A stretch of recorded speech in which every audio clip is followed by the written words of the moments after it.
A gente vai agora conversar com a Rosana Hickman. Ela é médica e infectologista do Hospital Emílio Ribas e ela nos fala sobre estudos que apontam aí que 5% da população em São Paulo já tem anticorpos da Covid-19. Bom dia, doutora Rosana. Seja bem-vinda à Rede Alesp. Bom dia a todos. Doutora Rosana, teve um estudo feito pela USP, né, que 5,19% das pessoas testadas apresentaram anticorpos contra a Covid-19. Mas o que isso que significa na prática? A senhora poderia explicar para a gente? Esse estudo foi feito para ver o que a gente chama de soroprevalência da Covid-19 aqui na nossa população. Então, soroprevalência significa quantos por cento da população já criou anticorpos contra a Covid-19, tendo ou não tendo a doença. Ou seja, a gente sabe que a Covid-19 pode dar quadro assintomático, então tem gente que nem sabe que já teve e já tem anticorpos, quanto quadros sintomáticos. A importância disso é para a gente mais ou menos entender. Se a gente pensar que para a gente ter aquela imunidade de rebanho, ou seja, aquela imunidade coletiva para tentar voltar a uma vida quase normal, eu preciso que 60% a 70% da população esteja imune. Assim, mesmo que o vírus entre de novo na nossa cidade, ele começa a não encontrar pessoas suscetíveis, ou seja, pessoas desprotegidas para pegar a Covid. Quando a gente vê que aqui na nossa cidade nós temos apenas 5% nesse momento da população imune, da população, em teoria, protegida contra esse vírus, a gente vê, por outro lado, que nós temos 95% de nós paulistanos, né? Na realidade, isso foi feito aqui no estado de São Paulo e também na cidade de São Paulo, nós estamos não imunes. Então, o vírus ainda continua... do ponto de vista dele poder se disseminar, se a gente não tomar todas as medidas de precaução, ele tem 95% da população ainda virgem de anticorpos contra esse vírus. Está claro a minha explicação? Acho que sim, né, Lili? Sim. Doutora, 5% da população, uma cidade como São Paulo, 12 milhões de habitantes, em média, mais ou menos por aí, acho que são 12 milhões e 100 mil habitantes, a gente vai ter aí em torno de 600 mil pessoas que já tiveram contato, já foram contaminadas aí pelo coronavírus, né? Então, a senhora está falando aí que é de 60% a 70%, que é o ideal para que as pessoas possam voltar a sair. Diante disso, diante desses 5%, o que tem que ser feito em termos de política pública nesse momento? É abrir, é continuar o isolamento? Qual que é a opinião da senhora? Olha, quando a gente fala em 60%, 70% da população já imune, isso vai demorar, viu? Não é uma coisa que nós vamos ter nos próximos meses. Então, não é isso que nós vamos esperar para poder voltar a flexibilizar a quarentena. Quando a gente fala nesse número, eu estou falando de voltar a uma vida quase normal, quer dizer, seria o melhor dos cenários, a gente tem uma população toda imune ou ter uma vacina, né? São os dois cenários que a gente fala, agora nós estamos tranquilos. Isso vai demorar muito, então não é isso que vai determinar a volta da gente a começar a flexibilizar. Então eu vejo de dois lados, nós da saúde, para nós é claro que é melhor que a população fique em casa, se proteja, etc., para a gente não ter o adoecimento de todo mundo ao mesmo tempo, como a gente acabou vendo aí nas semanas anteriores. Porém, a gente tem todo o lado socioeconômico, saúde mental, tem todo o resto de contar que a população já está em quarentena, pelo menos aqueles 50% que a gente vê nas taxas que realmente estão em casa, há mais de 2 meses. Então, você ter uma estratégia com regras, com uma racionalidade para tentar começar a voltar a alguns segmentos da economia, eu acho que é super razoável. Só que para isso a gente em paralelo precisa de muito teste para a gente entender o que está acontecendo. Se a gente começar a ver que você começa a flexibilizar e começa a ter um pequeno aumento do número de casos numa determinada região, em qualquer local do país, eu não estou falando só de São Paulo, se você começa a ver que tem de novo uma aceleração do número de casos e principalmente em relação ao número de leitos hospitalares disponíveis e leitos de terapia intensiva, você tem que puxar a rédea de novo. Então, eu acho que você precisa de muitas estatísticas, muitos dados e muitos testes, coisa que infelizmente a gente não está vendo acontecer.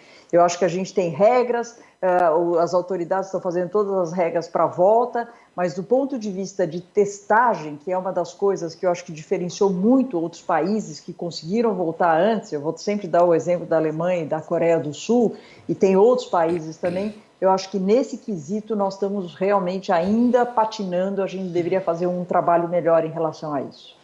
Doutora Rosana, a gente está falando de anticorpos, né, do Covid.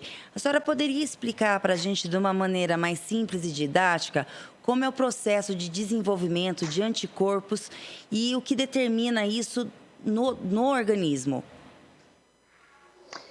Vamos lá, a gente conhece isso com diversos outros micro-organismos, né? Os vírus, diversos vírus, o vírus são tidos como a gente chama de antígenos, então eles são agressores, tá certo? Então, quando entra um novo agressor no meu organismo, e ele pode entrar por diversas vias, no caso do novo coronavírus, ele entra pelas mucosas, né? A gente está falando de olho, nariz e boca, ele encontra um receptor para ele, que a gente fala que ele encaixa que nem uma chave fechadura, é fantástico que esse vírus consegue, a forma que ele consegue entrar no nosso organismo, e a partir daí ele estimula o meu sistema imune a desenvolver anticorpos, a desenvolver proteção contra esse novo agressor. Então, esses anticorpos que são desenvolvidos, normalmente eles aparecem lá por 2 semanas depois do início da infecção, ou do início que eu tive contato com este vírus. Então, vamos falar um exemplo prático. Hoje é dia 29 de maio, vamos supor que hoje eu tenha contato com esse vírus, mais ou menos em 2 semanas, ou seja, na segunda semana aí de junho, eu já criei anticorpos contra esse vírus. E eu consigo dosar isso, eu faço um exame de sangue e consigo dosar se eu tenho esses anticorpos. Esses anticorpos, para o novo coronavírus, nós ainda não sabemos o que a gente chama de correlato de proteção. O que significa isso? Quanto que eu preciso de anticorpo para falar, eu estou protegida? Nós não sabemos isso ainda. O que a gente sabe é que pessoas que têm um quadro clínico mais grave, eles desenvolvem mais anticorpos, porque eles são mais estimulados do que alguém que tem um quadro clínico assintomático. Então, quem praticamente não teve sintoma, esse estímulo do nosso sistema imune em criar anticorpos é um pouco menor. Mas a boa notícia é que tanto as pessoas sintomáticas quanto as assintomáticas, tem um estudo agora feito na França recente, mostrando que sim, nós temos anticorpos. A próxima pergunta, que é de $1 milhão aí, a gente ainda não sabe, é quanto tempo esses anticorpos vão durar no nosso organismo? Por quanto tempo eu vou estar protegida contra o novo coronavírus? Será que vai ser para a vida toda? Será que o ano que vem eu ainda vou estar protegida? Será que nos próximos meses eu já vou poder essa proteção? Isso ninguém sabe. E isso os estudos vão mostrar, lógico, eles estão agora andando, né? Nós temos 4 meses só convivendo com esse novo vírus, exatamente para tentar responder essa pergunta. Então, para resumir, eu te diria o seguinte, o melhor dos mundos hoje, se vocês me perguntassem, doutora, será que eu estou protegida contra o novo coronavírus? O melhor do mundo faz a sorologia, vê se você tem anticorpos contra esse vírus, mesmo sem ter tido a doença, se você já tiver esses anticorpos, é como se você tivesse, pelo menos por algum período, que a gente ainda não sabe quanto tempo, protegida contra o novo coronavírus. Doutora, eu queria voltar à questão da testagem, né? A senhora falou no começo que a testagem no Brasil ela é muito pouca ainda em relação a outros países, né? Falta, então, uma política governamental de testagem. O que falta, né, para a gente ampliar isso, para melhorar a situação, para a gente ter uma ideia melhor dessa situação?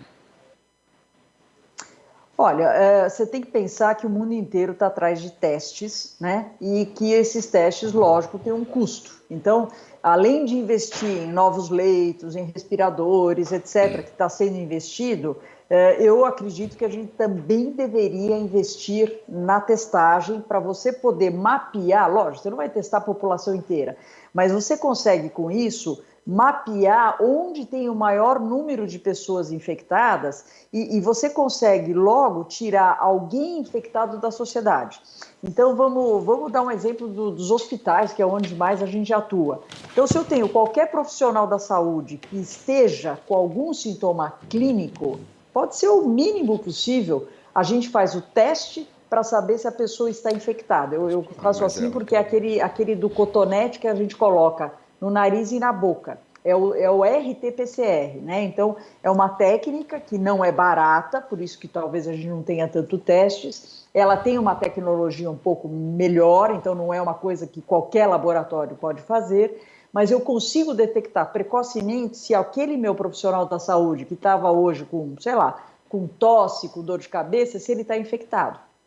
Isso é super importante, porque eu já tiro ele imediatamente do convívio social, eu tiro ele do meio onde ele está, no caso dos hospitais, trabalhando, e posso também procurar os contatos dele. Então, quem estava em volta dele. Então, eu posso ver, se eu tivesse teste, eu poderia ver na casa dele se tem mais gente contaminada e já tiro essas pessoas de circulação.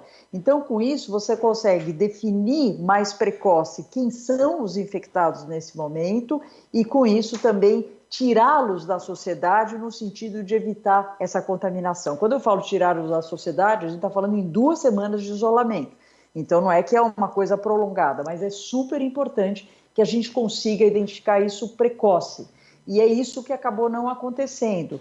Então, o número de casos confirmados que nós temos hoje está muito mais baseado nos casos que precisaram de hospitalização, ou seja, eu estou falando dos casos mais graves, que é aqueles 20% que precisaram de hospitalização. E tem os outros 80% que não precisaram de hospitalização, em que esse teste é muito menos feito. Então, quando a gente vê os nossos números oficiais, vocês podem tranquilamente colocar, sei lá, 7, 10 vezes mais aquele número que é o mundo real em relação ao que está notificado. Pois é, doutora, eu queria saber, né, são mais de 1.000 mortos por dia, há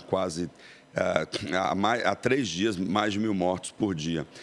O que isso significa? O Brasil hoje é o país do mundo que registra o maior número de mortes por dia. Né? Como que a gente chegou nesse ponto? E o que a gente pode fazer no curto prazo para fazer baixar esse número de mortes? Parece que a gente está aí no pico da pandemia, mas esse número ainda pode subir ainda mais, né? Então, como é que a gente fica e onde nós estamos? É a pergunta que eu faço para a senhora. Essa pergunta, se alguém souber te responder, eu também quero saber onde nós estamos. Porque, assim, é muito difícil, né? Vamos falar sério, que o assunto é sério. Se eu estou te falando que só 5% da população no município de São Paulo já teve contato com esse vírus, nós temos um número de suscetíveis enorme, tá certo? Então, se a gente não tiver as medidas de prevenção, isso pode subir muito rápido e nós irmos parar numa situação pior do que nós estamos hoje, tá? Tem estudos mostrando que no município de São Paulo, se a gente não tivesse pelo menos 50% das pessoas em quarentena, ou seja, as medidas todas que foram feitas, a nossa situação seria muito pior do que está hoje. Não que esteja boa, mas muito pior do que isso. Então, a gente vê que no nosso país, dependendo de onde você está, cada estado toma uma atitude diferente. Tem estados que fizeram, cidades que fizeram lockdown, que para fazer isso você precisa ter pernas para fazer vigilância. Um município como São Paulo é impossível a gente fazer a vigilância de lockdown como a gente viu em cidades como a própria cidade. Wuhan, na China, no início, eles tinham os drones sobrevoando para ver quem estava na rua e mandava para casa. Isso é impossível fazer na nossa cidade. Então, eu acho que quanto mais nós, profissionais da saúde, junto com vocês da mídia, tentarmos entender a transmissão desse vírus, por exemplo, eu agora estou sem máscara, estou falando com vocês, estou sozinha numa sala. Se tivesse mais alguém nessa sala, eu não poderia estar sem máscara falando com vocês. Por quê? Porque eu sei que se eventualmente eu estiver contaminada, e eu posso estar contaminada sem sintoma nenhum.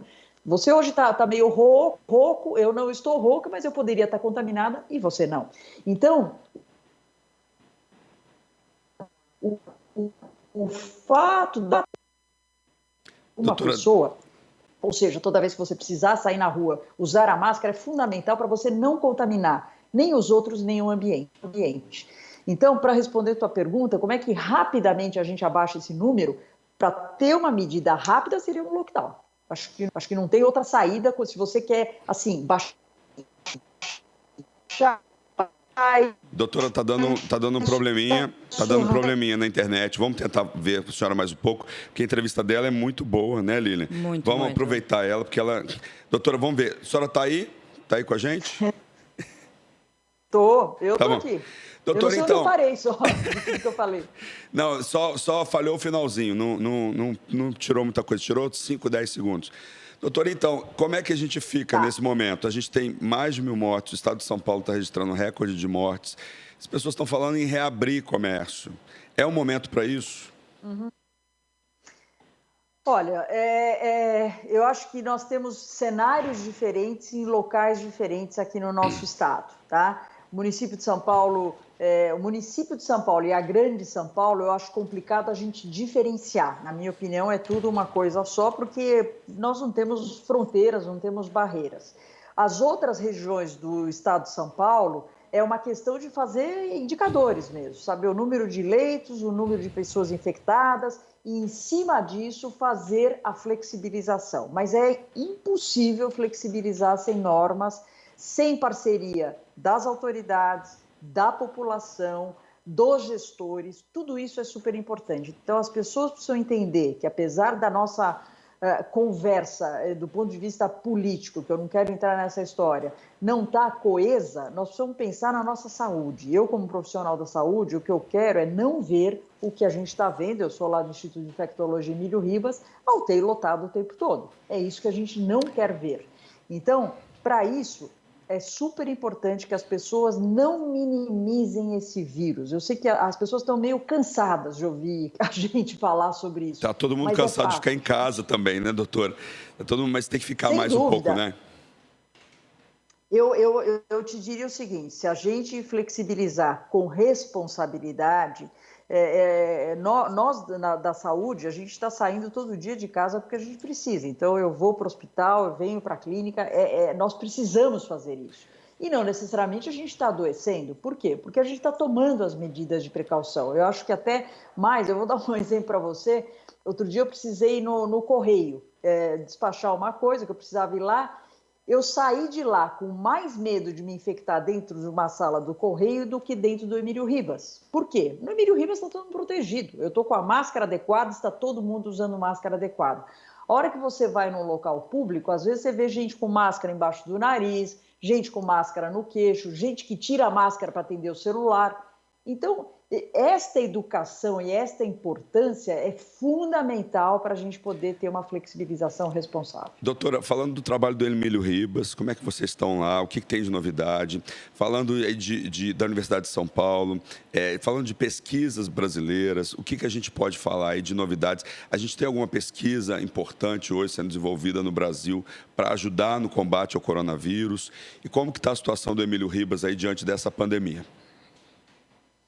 Bom, em relação à pesquisa, felizmente o Brasil está envolvido em várias pesquisas, inclusive capitaneadas aí pela Organização Mundial de Saúde, seja em termos de terapêutica, então são braços de tratamento diferentes para a gente entender as melhores combinações de tratamento para esses pacientes. Então o Brasil está envolvido nisso, o Instituto também está envolvido nisso, o Brasil também, junto em parceria lá com a USP, nós estamos numa linha de pesquisa em termos de vacinas, então tem pelo menos 2 vacinas que estão sendo também desenvolvidas por aqui ou testadas por aqui, o que é excelente. Eu sou sempre muito otimista, eu vejo que as vacinas, como vai demorar muito tempo para a gente ter os 70% da população protegida, na minha ótica, eu imagino que a gente vai ter antes disso as vacinas. Semana passada saíram os primeiros resultados da China, da vacina da China,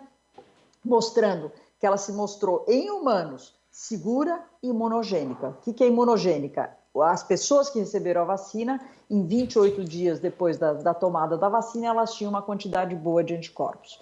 Então, eu imagino de verdade que essas pesquisas todas, seja em termos de tratamento, que é super importante, seja em termos de desenvolvimento de uma nova vacina, o Brasil está envolvido nessas pesquisas e eu acho que nesse aspecto a gente vai bem em parceria com outras várias pesquisas multicêntricas que estão acontecendo pelo mundo. Em relação ao Emílio Ribas, o Ribas hoje a gente tinha, só para vocês terem noção, a gente começou com 12 leitos de terapia intensiva, 18 leitos de terapia intensiva, hoje nós estamos com 40 leitos de terapia intensiva. Então, o número de leitos que a gente precisou criar no hospital foi rápido, foi necessário. Para isso, você precisa de recursos humanos, você precisa de equipamentos de proteção individual. E tudo isso, felizmente, eu acho que nós estamos numa ilha de excelência quando a gente compara e vê o que está acontecendo no nosso país. Então, felizmente, apesar de toda a carga de trabalho que tem no hospital, como eu falei para vocês, a terapia intensiva sai um paciente e entra outro, a gente tem condições de ter recursos para poder salvar vidas. Então, essa oportunidade da pessoa ter um leito de UTI, eu não posso tirar, gente. Então, se chegar num nível de um caos de saúde pública, onde eu não possa oferecer a oportunidade de alguém que está grave ter um leito de terapia intensiva para sobreviver, isso, na minha opinião, é o caos. Doutora Rosana, então uma pessoa que foi infectada pela Covid-19, ela pode ser infectada novamente ou não? Essa é uma dúvida que a gente sempre pergunta aqui várias vezes. Acho que até vocês não têm tanta certeza, não sei. Responde para a gente, doutora. Não, então, essa pergunta não tem uma resposta de certeza. O que a gente está imaginando é que, pelo menos, num período de tempo, você não vai se reinfectar, certo? Então, quem teve Covid-19 agora, na minha opinião, daí a opinião pessoal, é uma percepção, porque nós ainda não temos essa resposta definitiva, é que esta pessoa não vai se infectar nos próximos meses. O que nós não sabemos é por quanto tempo. Será que ela vai estar protegida? Sarampo. No sarampo, você teve uma vez sarampo na vida, você não vai mais ter sarampo na vida. É proteção para sempre. Os seus anticorpos, você tem o que a gente chama de memória imunológica. Cada vez que você entra em contato com o vírus do sarampo, o teu sistema imune fala, olha, já te conheço, aqui você não entra mais. Gripe, totalmente diferente. O vírus influenza, todo ano é capaz da gente ter influenza. Por quê? Porque o vírus vai sofrendo pequenas mudanças, são várias variáveis que fazem com que a gente não consiga ter uma imunidade para o vírus influenza da gripe, como, por exemplo, do sarampo que eu comentei com vocês. O coronavírus, nós temos uma interrogação. O que a gente imagina, assim como com o vírus de influenza, é que quem teve este ano não vai ter de novo. É isso que a gente imagina, apesar de ter outras pequenas mudanças, mas a gente imagina que não.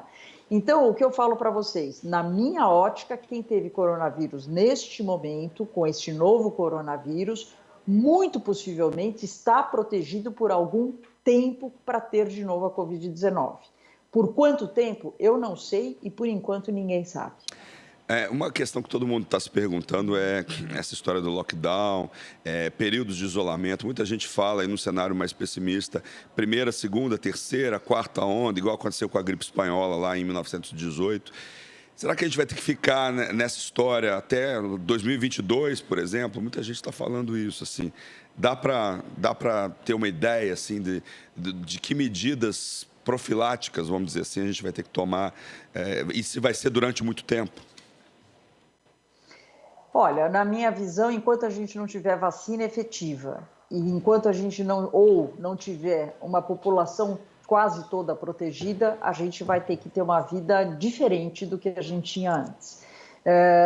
O uso, por exemplo, de máscara e higiene das mãos, com uso seja água e sabão, seja álcool, isso veio para ficar, certo? Até que a gente tenha, de fato, algo em termos de prevenção.